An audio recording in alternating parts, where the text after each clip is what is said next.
Star Wars 7x7 episode 3087 in our continuing series of final debriefings for Andor Season 1. Today we're going to look at the Imperial Security Bureau and how its function changes in the midst of Andor and how that actually connects to Star Wars Rebels. Punch it!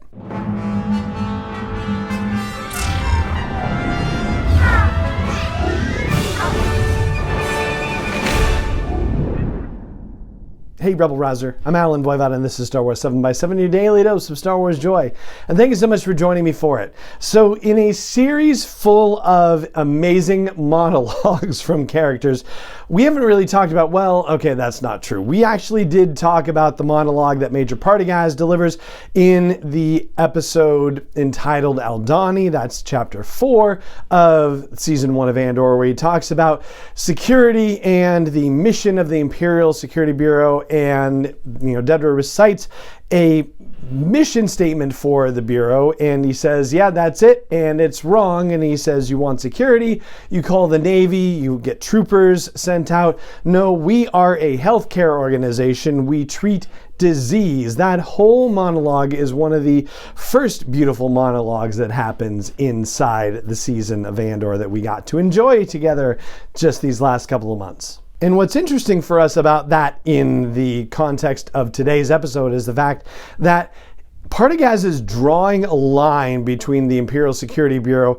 and the Imperial Navy, and by extension the Imperial Army. He is seeing them as entirely separate organizations having their own work, their own duties, their own responsibilities. Up until the Aldhani heist and the changes that happen with the Imperial Security Bureau that come from it, the Imperial Security Bureau essentially is acting like a combination of the CIA and the FBI, in that they have spy organizations and they have advanced weapons research and they do investigations, and they have an internal affairs department which is supposed to look for spies and moles and people who are working against the Empire but working for the Empire, which will become important for our conversation in just a second. So when the Aldhani heist happens, as we've discussed, there are two particular things that happen. One of them is the Public Order Resentencing Directive, which is focused on everybody who is a subject of the Empire, if you will. And then there's the Imperial Emergency Act, which we haven't spent a lot of time talking about, but that is the act which puts the resources of the Imperial Navy and the Imperial Army at the command of the Imperial Security Bureau as needed / requested. So instead of just relying on their own resources, now they're basically the masters of the entire Imperial military for all intents and purposes.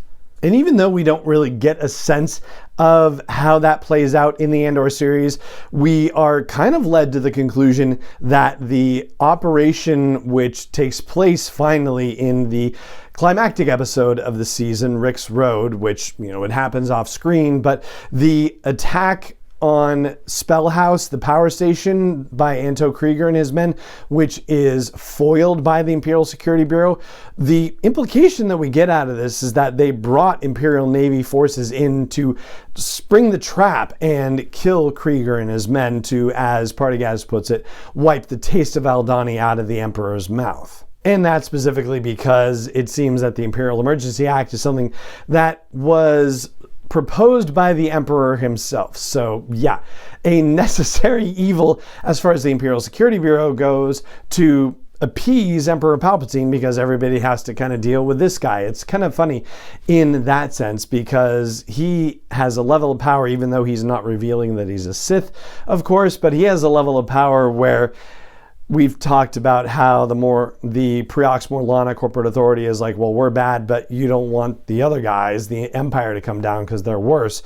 Well, the Imperial Security Bureau is even worse within the Empire, and the Emperor himself is even worse than anyone. So here's where this potentially comes into play with not only season 2 of Andor, but also Star Wars Rebels. So I've been thinking about the possibility of other characters from Star Wars, other media, who might show up in season 2 of the Andor series, especially considering that we are getting closer and closer to the events of A New Hope, and there are more characters who might fathomably get involved in these things. We know that K2 is going to be a part of season 2 of Andor. They've basically said that there's no way they could do it without him. But characters like, for example, Agent Kallus from Star Wars Rebels, who was a member of the Imperial Security Bureau and would have been operational at the time of the Andor series and would have been investigating the Spectre Cell, aka the heroes of Star Wars Rebels, just about at the time that the Andor series is happening or shortly thereafter. Where he was working, they had multiple branches of the ISB, including investigations and internal affairs. Investigations was the kind of unit that was looking for rebel cells like the Spectre Cell or like the cells that Luthen Rael is operating. The internal affairs side of things would be searching for people like Lonnie Lonnie, the guy inside the Imperial Security Bureau who is the mole for Luthen Rael, right? So somebody like Agent Kallus would be searching for somebody like that. Also, to bring in another character from yet another story, Sinjir Rath Velis, who is the former Imperial Security Bureau agent in Star Wars Aftermath, right? The Aftermath and Aftermath, Life, Debt, and Aftermath, Empire's End novels by Chuck Wendig. He appeared in there and he was working with the Imperial Security Bureau at this time of the Andor series as well. And I know this is a little all over the place as far as an episode goes, so I guess let me reel things back in a little bit and say that it's a watershed moment for the Imperial Security Bureau as an agency within the Empire when the Aldhani heist happens, because they get a level of authority that they have not had in the past, and it allows them to do things that not only are going to increase the stakes and the danger for Luthen Rael and Mon Mothma and everybody else who is trying to rise up against the rebellion in season 2 of Andor, but it also connects to other storytelling like Star Wars Rebels, like the Aftermath novels. And when we talked a few episodes ago about Dedra Meero and about her being a particularly dangerous opponent for Rebels in general and Axis in particular, one of the things that came up as I was